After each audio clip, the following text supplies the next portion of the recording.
Hello guys, welcome back to my YouTube channel Dr. Stupid. Today we are going to start our next chapter दिनचर्या अध्याय. In previous video we have completed our first chapter आयुष्कामी अध्याय. जो दिनचर्या का मतलब क्या होता है, दिनचर्या मतलब जो भी हम रूटीन फॉलो करते हैं पूरे दिन में उसे दिनचर्या बोला जाता है. इसमें सबसे फर्स्ट हमें स्वस्थ रहने के लिए ना दिनचर्या का पालन करना चाहिए. उसमें सबसे पहले होता है ब्रह्म मुहूर्त में जागना. ब्रह्म मुहूर्त मीन्स सूर्य उदय से 48 मिनट्स पहले जब उठना होता है. और इसके अंदर क्या होता है, स्वस्थ स्त्री पुरुष की अपनी आयु के रक्षा के लिए प्रातःकाल ब्रह्म मुहूर्त में उठना चाहिए. मतलब हमें अपनी हेल्दी रहने के लिए ब्रह्म मुहूर्त में उठना चाहिए. देन दंतवन का विधान है. सुबह उठने के बाद हम ब्रश करते हैं, वैसे ही दंतवन करना है. उठते ही शरीर की चिंता से निवृत्त होकर, शरीर की चिंता मीन्स कि मैं ठीक हूँ, मैं उठने लायक हूँ या नहीं, ये सब सोचकर ये लिखा हुआ है यहाँ पे.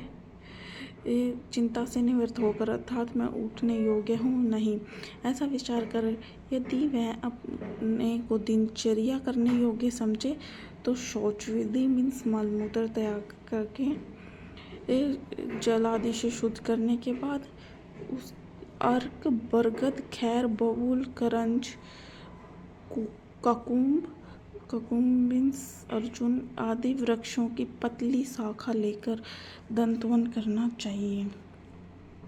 दंतवन करने के 2 समय बताए गए हैं, प्रातःकाल और भोजन करने के बाद. इससे क्या होता है, मुख से मलिनता दूर होती है. भोजन करने के बाद दांतों के मसूड़े में फंसे अन्न के मीन्स वही है कि जब हम ब्रश करते हैं तो उनसे क्या क्या वो बेनिफिट होते हैं. देन दंतवन की विधि. दंतवन के अगले भाग को दांत से चबाकर अथवा कूटकर मुलायम कर लेना चाहिए, नहीं तो उसकी रगड़ मसूड़े में लग सकती है. अगर हम उसे चबा के अगर सॉफ्ट नहीं करेंगे तो वो हमारे गम्स में हार्म करेगी, चोट पहुंचाएगी. और हमें किस किस रस की दंतवन करनी चाहिए, कशेला, कटु और तिक्त रस की दंतवन करनी चाहिए. और एक है आचार्य सुश्रुत ने मधुर रस वाली दंतवन भी बताई है. आचार्य वाग्भट ने कशेला, कटु और तिक्त मीन्स कषाय, कटु, तिक्त की बताई है दंतवन के रस, और आचार्य सुश्रुत ने मधुर रस बताया है. दंतवन की जो मोटाई होती है वो कनिका उंगली की समान होती है. मीन्स जो छोटी 5th फिंगर होती है ना, लिटिल फिंगर, उसके ये समान बताइए. और जो उसकी लंबाई होती है, लेंथ होती है, वो 12 अंगुल होनी चाहिए. इस प्रकार की दंतवन को कार घिसे जिससे मसूड़े पर खरोच न लगे और दांत स्वच्छ हो जाए. मीन्स अपने गम्स को बचाते हुए करनी चाहिए. देन टॉक अबाउट दंतवन के निषेध मीन्स किन किन लोगों को दंतवन नहीं करनी चाहिए. अजीर्ण होना. अजीर्ण मीन्स कॉन्स्टिपेशन. छर्दी रोग मीन्स वॉमिटिंग. श्वास में, काश रोग में, ज्वर में. अर्दित मीन्स फेशियल पैरालिसिस. तृष्णा मीन्स जब बहुत ज़्यादा प्यास लगती हो. मुख पाक में मीन्स मुख में छाले हो रहे हो. हृदय रोग में, नेत्र रोग, शिरोरोग तथा कर्ण रोग में दंतवन न करें. देखो, then we will talk about अंजन का प्रयोग. मुख की शुद्धि करने के बाद मीन्स सबसे पहले हम ब्रह्म मुहूर्त में उठेंगे, देन दंतवन करेंगे, देन अंजन का प्रयोग करेंगे. मुख की शुद्धि करने के बाद प्रतिदिन 100 विरंजन आँख में लगाना चाहिए। ये आँख के लिए हितकर होता है। अंजन दो प्रकार के होते हैं, सुविरंजन और रसांजन। जो सुविरंजन है वो सिंधु देश में प्राप्त होने वाला है। इसे काला सुरमा भी बोलते हैं। ये आँखों के लिए हितकर होता है एंड ये प्रतिदिन लगाने के कारण ये प्रत्यंजन भी कहा जाता है।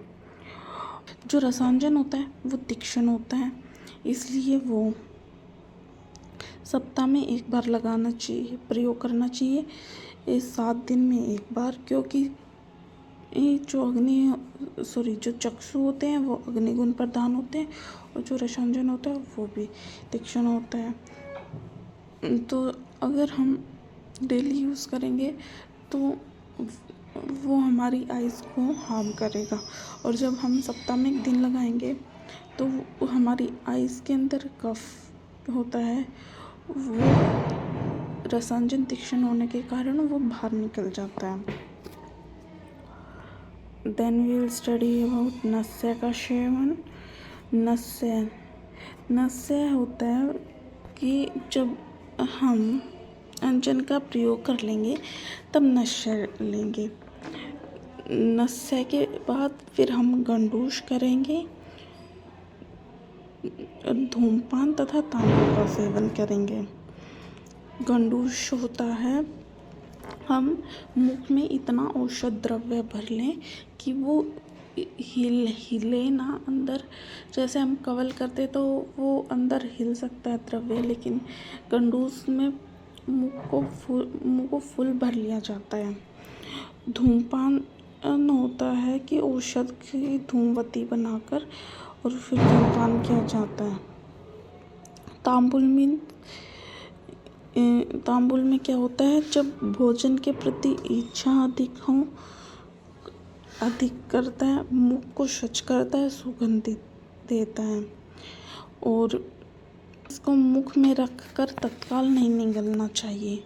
जो तांबुल है उसको जल्दी से जल्दी चबाकर नहीं निगलना चाहिए, और जो उसके अंदर मसाले डाले जाते हैं वो जावित्री, जायफल, लौंग, कपूर, पेपरमिंट, काकोली, कुटक तथा इसे सुपारी के भिगोए हुए टुकड़े भी रखे जाते हैं।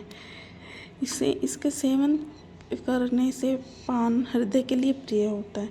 तांबुल का मीनिंग होता है पान। ये हृदय के लिए प्रिय होता है, ये शीतवर्धक होता है। इसको सेवन सोकर उठने के बाद, स्नान करने के बाद, भोजन करने के बाद, वमन करने के बाद किया जाता है। एक बार में एक से अधिक 2 बड़े पान लें जिसमें चूना कत्था लगा हो, सुपारी के टुकड़े हों। देन विल टॉक अबाउट विशिष्ट अवसर। हमें कब पान का सेवन करना चाहिए, वो होता है विशिष्ट अवसर। राजमान मीन्स कहीं सम्मान हो रहा है वहाँ पे, विद्वित सम्मान, रीतिकाल, युद्ध आदि में जाते समय इसका सेवन महत्व है, और अन्य अवसर भी अनेक हैं।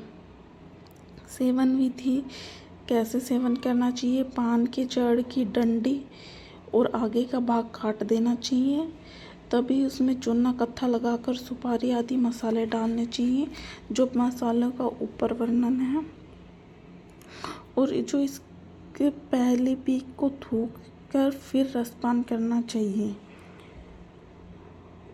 जो सूरती आदि जो मॉडर्न मसाले जो आजकल यूज़ होते हैं वो हार्मफुल होते हैं, वो दांतों को कमज़ोर करते हैं और अल्सर करते हैं। देन है तांबुल सेवन निषेध, मीन्स किन को नहीं सेवन करना चाहिए। उर्शत से पीड़ित हो, पित्त विकार हो, रक्त विकार से पीड़ित हो, रोग शरीर वाले को, नेत्र के रोगी को, विष विकार से पीड़ित, मूर्छा एवं मदान्ध आदि रोगों से पीड़ित तथा शोष रोगी को तांबुल का सेवन नहीं करना चाहिए। ये निषेध इम्पोर्टेंट है, ये 1 मार्क्स में आते हैं। Then we will talk about अभ्यंग सेवन विधान। प्रतिदिन अभ्यंग करना चाहिए। और क्योंकि उससे जरा, श्रम तथा वातज रोग नष्ट होते हैं। मतलब बुढ़ापा देर से आता है, थकावट नहीं होती, वात के जो रोग हैं, वात दोष वो कम होता है, दृष्टि को तेज करता है, मीन्स नेत्र के लिए हितकर होता है, शरीर को पुष्ट करता है, आयु को बढ़ाता है, नींद अच्छी लाता है, त्वचा को वर्ण अच्छा करता है, मांसपेशियों को दृढ़ बनाता है। देन विल टॉक अबाउट अभ्यंग के प्रमुख स्थान। अभ्यंग के 3 स्थान बताए गए हैं, सिर, कान तथा पैर के तलवे पर विशेष रूप से अभ्यंग करना चाहिए। अभ्यंग का निषेध, जिसे प्रतिशय मीन्स जुकाम, कफ विकार से पीड़ित हो, कफ रोग से, जिन्होंने शरीर शुद्धि, जिन्होंने पंचकर्मा करवाया हो मीन्स वामन विरेचन करवाया हूँ, जिसे जीर्ण हो मीन्स जिसकी जठराग्नि कमजोर हो रही हो और कॉन्स्टिपेशन हो, उन्हें अभ्यंग नहीं कराना चाहिए। वी विल टॉक अबाउट व्यायाम का विधान। व्यायाम करने से कार्य करने की शक्ति बढ़ती है, जठराग्नि या पाचक अग्नि प्रदीप्त होती है, मेद का क्षय होता है मीन्स मोटापा घटता है, अंग प्रत्यंग स्पष्ट दिखलाई देते हैं और ठोस हो जाते हैं।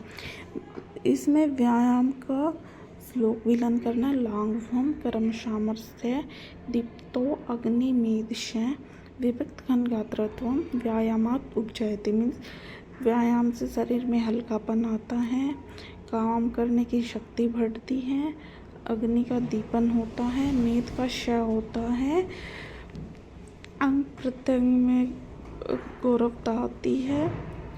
ये सारे क्रम व्यायाम के हैं। देन व्यायाम का निषेध, दोष हो रहा हो मीन्स जो वात रोग से पीड़ित हो, वृद्ध हो मीन्स जो बूढ़ा हो, जिसे अजीर्ण हो मीन्स कॉन्स्टिपेशन हो, उन्हें व्यायाम नहीं करना चाहिए। और व्यायाम कितना करना चाहिए, जो बलवान और स्निग्ध आहार का सेवन करता है मीन्स घी तेल आदि का सेवन करता है, उन मनुष्य को शीतकाल और वसंत ऋतु में आदि शक्ति भर व्यायाम करना चाहिए। ग्रीष्म ऋतु में व्यायाम नहीं करना चाहिए और ऋतु में व्यायाम नहीं करना चाहिए। देन शरीर मर्दन का निर्देश, व्यायाम करने के बाद शरीर मर्दन करना चाहिए मीन्स व्यायाम करने के बाद थोड़ी मसाज करनी चाहिए, जिससे इस शरीर के अंदर जो चोट आई है व्यायाम करने से वो अच्छे से ठीक हो जाए। देन व्यायाम का निषेध, जो किन किन को व्यायाम नहीं करना चाहिए, जो जागरण करता हो मीन्स जो रात में जगा हूँ, जो ज़्यादा चलता हो, मार्गमन, मैथुन, हंसना, बोलना तथा साहसी कार्य करने का अधिक सेवन करने की मीन्स जो व्यायाम करता है, जागरण करता है, मार्गमन करता है, मैथुन करता है, हंसना, बोलना मीन्स इन सभी लोगों को व्यायाम नहीं करना। और अपनी शक्ति से अधिक मनुष्य व्यायाम करता है तो उसके साथ कैसा होता है, ये सिंह का एग्जाम्पल दिया, सिंह और हाथी का। जैसे सिंह अपने द्वारा मारे गए हाथी को खींचकर ले जाने का दुस्साहस करता है तो वह स्वयं मर जाता है मीन्स हाँ, जैसे हाथी है वो बड़ा होता है, शेर से भारी होता है, तो जब शेर उसे खींच कर ले जाएगा तो वो खुद ही मर जाएगा। इसी प्रकार अगर हम शक्ति से ज़्यादा व्यायाम करते हैं तो ये हमारे लिए हानिकारक होता है। Thank you guys for watching my videos, take care.